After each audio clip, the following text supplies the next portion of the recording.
यहाँ पे एसआईआर का वर्क हो रहा था। उस संबंध में आपको सूचना देने के लिए बुलाया गया है कि जैसा आप लोग जानते हैं कि आज हम लोगों ने 6 तारीख को वोटर लिस्ट का जो ड्राफ्ट वोटर लिस्ट है उसका प्रकाशन किया है। आपके जस्ट आने से पहले यहाँ पे पॉलिटिकल पार्टीज़ की बैठक की गई, उनको आगे का कोर्स ऑफ एक्शन भी बताया गया और उनको वोटर लिस्ट हैंडओवर भी की गई है सभी को। उनको ये भी बताया गया है कि ये वोटर लिस्ट जो हम दे रहे हैं मान्यता प्राप्त राजनीतिक दलों को, उसके अलावा हम अपनी साइट पे पब्लिश कर रहे हैं। डीओ की साइट पे रहेगी, जो हमारी ऑफिशियल एनआईसी की साइट है। वहाँ से भी कोई भी व्यक्ति अगर वोटर लिस्ट डाउनलोड भी करना चाहता है वो कर सकता है। हमने ऑलरेडी जो हमारी एएसडी की सूची थी, जितने भी हमारे एब्सेंट शिफ्टेड डेड वोटर्स थे, वो सूची ऑलरेडी हमने बीएलओ के माध्यम से बीएलएस के साथ बैठक करके हर बूथ पे उपलब्ध करवाई थी। उसके अलावा हमने उसको अपनी साइट पे भी पब्लिश किया है, वहाँ से भी कोई भी व्यक्ति जाके उसको देख सकता है। हमने पॉलिटिकल पार्टी से आग्रह किया है कि आने वाले टाइम में अब जो हमारा नोटिस पीरियड वाला टाइम है, जो 6 तारीख से स्टार्ट होकर 27 फरवरी तक चलेगा, इसमें सभी बीएलएस जागरूक होके कहीं पे जो भी अगर किसी व्यक्ति का फॉर्म भरना है या कटना है या जो भी है, जो भी कार्रवाई करना चाहें वो कर सकते हैं। वो सभी प्रोसेसिंग ऑफ फॉर्म्स खुला हुआ है। बीएलए के माध्यम से भी मोटिवेट करके लोगों को जागरूक करें। और अभी जो हमारी नो मैपिंग के जितने भी केसेस हैं, वो अराउंड 9% के आसपास हमारे केसेस थे, उन सभी को इस पीरियड में नोटिस जाएंगे। और जैसा पहले हमने अवगत करवाया था कि जिस एज ब्रैकेट में वो आ रहे हैं, उसी के हिसाब से उन्होंने जो भी उसको संबंधित पेपर है उसको सबमिट करना है और उसके बाद ईआरओ द्वारा उसमें निर्णय लिया जाएगा। इसके अलावा हम लोगों ने ये भी सूचना सभी को दी है कि हमने जो बूथ्स का रैशनलाइजेशन किया है उसमें हमने 368 बूथ्स बढ़ाए हैं, क्योंकि ये मानक था कि 1200 से ऊपर के जितने भी बूथ्स हैं उनको मतलब नया बूथ बनाया जाए उस जगह पे। तो नए हमारे 13 मतदान केंद्र और 368 बूथ्स बने। उनकी डिटेल्स भी, क्योंकि ये सभी चीज़ें पॉलिटिकल पार्टीज़ के साथ बैठक के बाद ही उपरांत निर्णय लिए गए, तो उनसे भी शेयर की गई है, उन्हें भी इसकी सूचना दी गई है। और इसी प्रकार जो शेड्यूल है कि 27 तारीख तक ये नोटिस पीरियड के बाद सभी चीज़ें चेक करके 6 मार्च को हम लोग वोटर लिस्ट का प्रकाशन, फाइनल वोटर लिस्ट का प्रकाशन करेंगे। इसके अलावा जो मैं कहना चाहता हूं कि हमारे जो एमएलसी इलेक्शंस हैं उसकी भी जो सूची है वो भी हमने उसको पब्लिश किया है और उसमें हमारा फाइनल आंकड़ा 7112 का है। ये भी हमने आज पॉलिटिकल पार्टीज़ को सूची दी है कि वो रखें और इसको भी हम अपनी साइट पे पब्लिश कर रहे हैं। इसके अलावा हमने अपने सर्विस वोटर्स का भी प्रकाशन किया है, जो ड्राफ्ट वोटर लिस्ट है उसके साथ, वो हमारे 8419 हैं।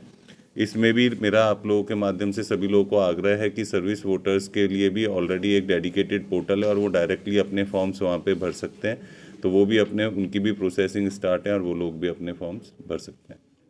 सर, जिन मकान नंबरों में कुछ मकान नंबर ऐसे भी दिखाई दे रहा है कि इस मकान नंबर में कई बाहर लोगों को जोड़ दिया गया है।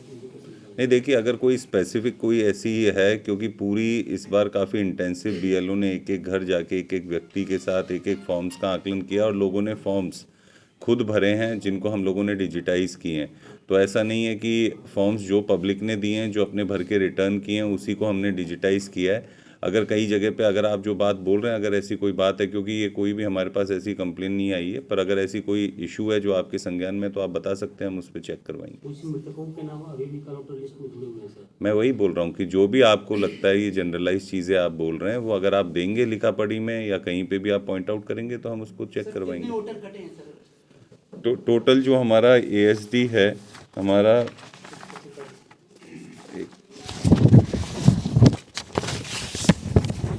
हमारे टोटल 17.61 एएसडी का परसेंटेज है, जो 6,45,626 अराउंड आता है। इसमें चारों कैटेगरीज के वोटर्स हैं और ये सूची हमने पहले भी 12 तारीख के आसपास भी और पुनः जब ड्राफ्ट लिस्ट पूरी पब्लिश हो तो हमने पॉलिटिकल पार्टी से शेयर किया है और इसको थॉरो हमने कई सीनियर ऑफिसर से चेक भी करवाया है कि कई जगह पे ऐसा कुछ ना हो कि कोई गलती से हो जाए। तो काफ़ी रिगरस चेकिंग के बाद ही हम लोगों ने एएसडी लिस्ट को प्रकाशित किया।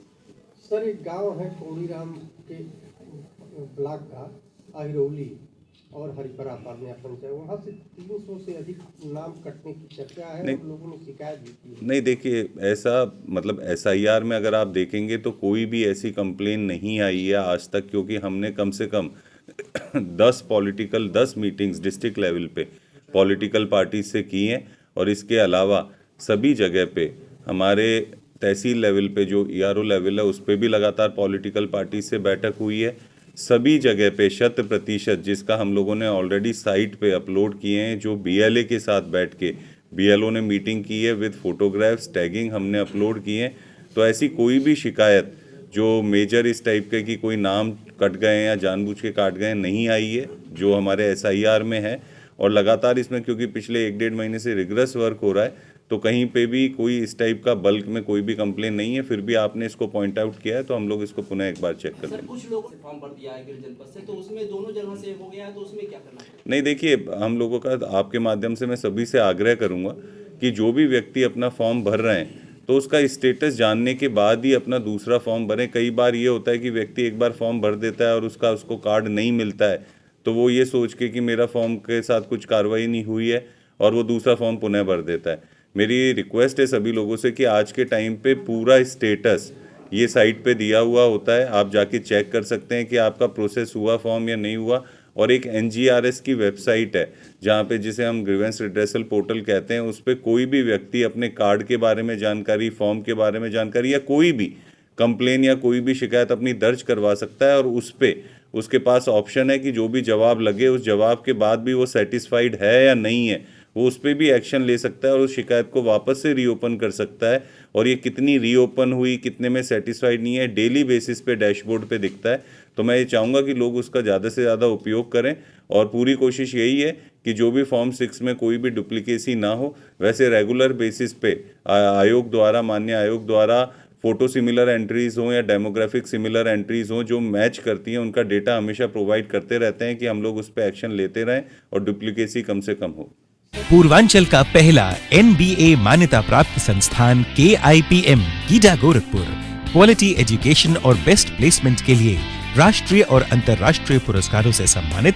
Admissions open in BTech, MTech, polytechnic, D Pharma, B Pharma, M Pharma, BBA, BCA, MBA और MCA।